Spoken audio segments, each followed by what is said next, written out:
Hello, kumusta? Welcome po dito sa aking YouTube channel. Para sa video natin ngayon, ang isi-share ko po sa inyo ay kung paano ko po ginamit as Wi-Fi extension yung aking lumang router na galing po sa Globe or modem. Yan, ito po ay HG6245D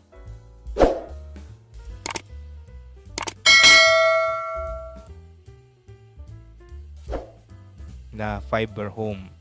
Yan pong nakikita nyo sa picture sa gilid. Yan po yung dati kong router dati po sa Globe na internet connection namin nung kami po ay nagpakabit ng panandalian. Yan, hindi na po siya kinuha ni Globe, so sayang naman, at may purpose pa pala. Pwede pa nating gamitin as access point at ginamit ko po yan pang lagay ng internet connection dun sa harap ng bahay namin para kapag kahit nasa daan ako, meron akong sariling internet connection. At ginagamit din po namin yan kapag merong pong umuwi na balikbayan, ay nakikikabit po kami ng internet connection doon sa kabilang bahay. So magkakaroon po sila ng sariling internet connection. So parang extension nga siya na masasabi natin. Pero meron po siyang sariling Wi-Fi password at Wi-Fi name, SSID. Ayan, ang kakailanganin lang po natin syempre yung ating router na ang model HG6245D. Yan po kasi yung meron ako. Tapos medyo maganda po yung signal niya, at syempre kailangan nyo ng mahabang cable, LAN cable, na ang bilin po ninyo ay ang category 6. Mas mabilis po yung speed niya, up to 1,000 ata Mbps.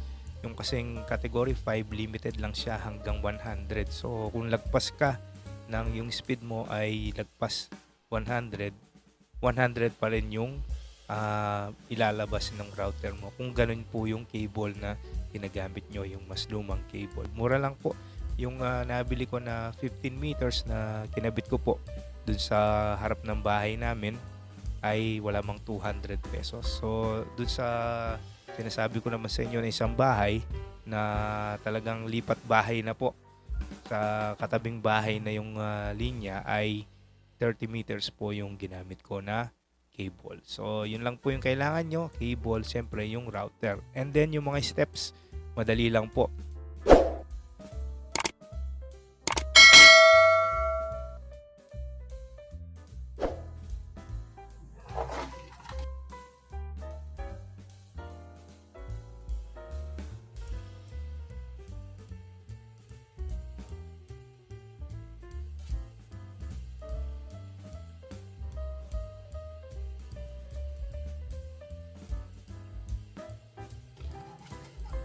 Ang una natin gagawin, re-reset natin yung ating router. 10 to 15 seconds, tutusukin natin itong pinhole gamit po itong ating karayong or pin.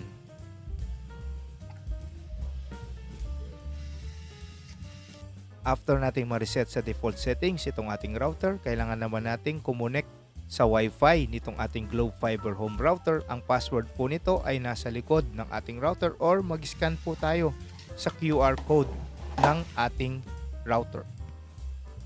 At pagkatapos, gamit po ang browser ng ating cellphone, punta tayo sa 192.168.254.254 and then login tayo. I-type naman natin ang username na admin at saka ito pong ating password. Ayan, ilalagay ko po yung password sa description para makopy-paste nyo na lang. Medyo mahaba. Pagkatapos po ay punta tayo sa security tab at port isolation. At i-disable lang po natin yung port isolation. And then, click apply.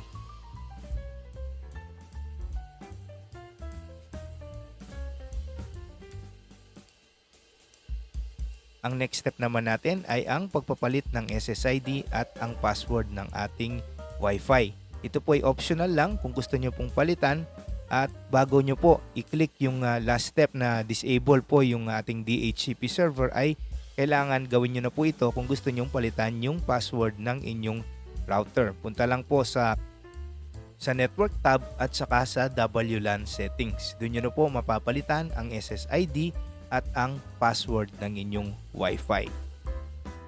Dito po sa ginawa ko, sa diskarte ko po ngayon, in-skip ko na po yung pagpapalit ng password at saka ng SSID. Punta na po agad ako sa network and then sa LAN settings.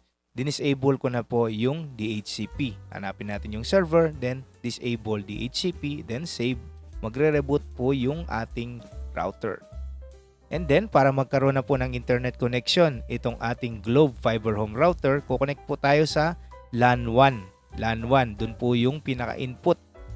And then, yung source natin, yung ating main router, kukonect din tayo sa LAN 1. Yan.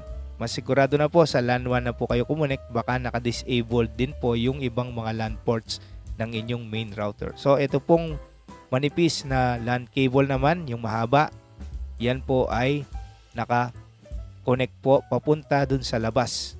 So, ayan, makahaba po yung wire na yan. Nasa 15 meters. Papunta po dun sa labas, sa bintana.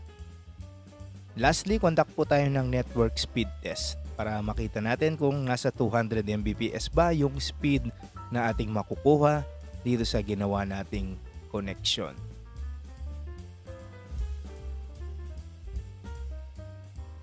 Ayan, dahil po yung sinabi ko nga kanina na kailangan category 6 yung bilhin nyo para po umabot po kayo ng lagpas ng 100 Mbps. At kita naman po na 199 at 222 po yung download at upload speed natin.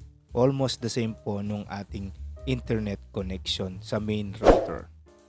Maraming salamat po sa panonood at kung bago ka pa lang sa aking YouTube channel, make sure po na kayo po ay mag-subscribe at kung meron po kayong katanungan ay mag-iwan lang po kayo ng comment sa ating comment section. Thank you! Bye-bye!